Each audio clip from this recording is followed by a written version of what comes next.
Баш мыйзамдагы светтик деген сөз боюнча талаш эч кандай деле чоң кесепети деле болбойт деп ойлойм да келечектечи. Эң негизгиси светтик деген сөздү мусулмандар бука кызыл тряпканы көргөн сыяктуу мамиле кылбаш керек да. Ошол эле убакта мусулман эмес мындай динден алыс тайпалар дагы муну куткаруучу бир сыйкырдуу таяк катары да көрбөш керек да.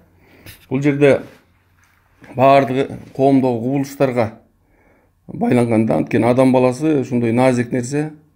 Бүгүн диндар болуп жүргөн адам ертең динсиз болуп калышы мүмкүн. Бүгүн динсиз болуп жүргөн адам ертең диндер болуп калышы мүмкүн да. Эң негизгиси радикалдуулуктан, фанатизмден алыс болуш керек да. Ошондуктан светтик деген сөзгө кандай маани берилип атат, ошого байланыштуу буга сөзгө болгон мамиле. Мисалы Францияда динден алыс, динсиз мамлекет сыяктуу атеизмдин бир чордону да эмеси деп койсок, бешиги болгон да. АКШда болсо баардык диндерге бирдей мамиле кылат да. Ал дагы светтик мамлекет болуп эсептелет. Орусияда мисалы православ дини менен ислам динине артыкчылык берилип, бюджеттен каржыланат. Кыргызстандагы өзүнүн жолун табыш керек да. Ошондуктан бул динге байланыштуу бул талаш тартышуунун кереги жок да. Светтик деген сөздүн үстүндө диндарлар дагы, динден алыс тайпалар дагы талашып тартышып, бөлүнүп жарылуунун эч кандай бир кажети жок нерсе да. Диний абалды жакшыртуу боюнча мамлекет менен диний жамааттар парадоксалдуу бир нерсе кылыш керек да. Мисалы диний жамааттар мусулмандарга медреседе, диний окуу жайларда, динге багытталган кандайдыр бир факультеттерде коом таанын окутуш керек болуп атат да. Коомдогу мыйзамдарды,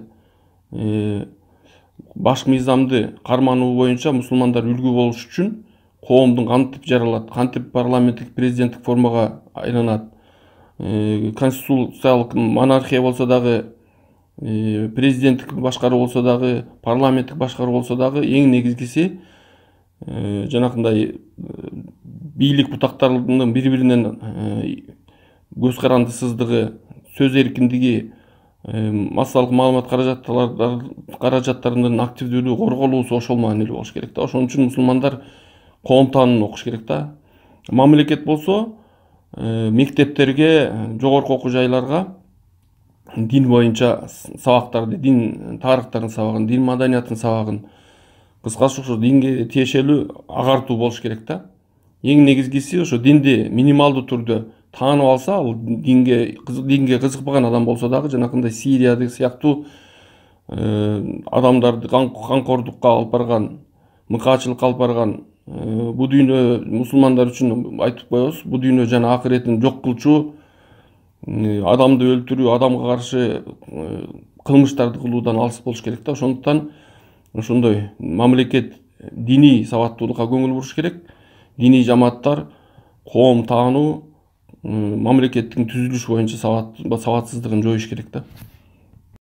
Азаттыктын сиз алып барган берүүлөрүндө буга чейин талдаганыбыздай,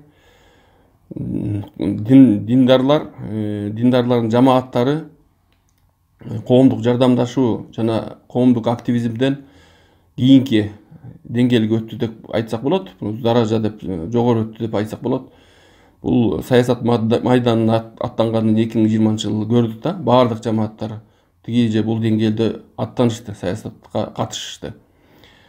Дин өзү консервативдүү бир феномен болгондуктан бул диндин саясатташканы жөнүндө кеп кылганга болбойт. Диндарлардын саясатташканы жөнүндө айтсак болот да. Эми бул жерде эң негизгиси монополия болбогону жакшы болду. Мусулмандардын баягы социалисттик, либералдык же болбосо социалисттик же либералдык көз караштары болду. Президенттик же парламенттик башкарууну азыр колдоп аткандар болуп атат. Ошондой ар түрдүүлүк өтө маанилүү да. Бул ар түрдүүлүк биз мусулмандар билишибиз керек. Бул ар түрдүүлүк бизди динден чыгарбайт. Саясий идеология бизди динден чыгарбайт. Динде Кудай Тааланы тааныбаган атеизмге эле өтүп кетпесек, негизи саясий идеологиялар тескерисинче биздин диндарлыгыбызга кандайдыр утуштарды алып келиши мүмкүн да.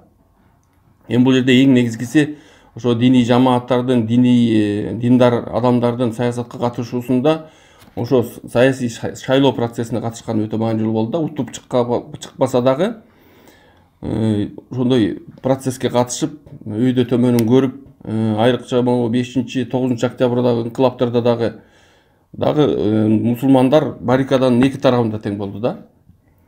Ушу мурунку бийликти колдогон дагы 3 тарабында деп да айтсак болот. Мурунку бийликти колдогондор андан кийин 5-октябрда чыгып жанакы бийликти кулаткандар, андан кийин бийликти жаткан жеринен ала качып кеткендердин баардыгында 3 топтон тең мусулмандар болду да.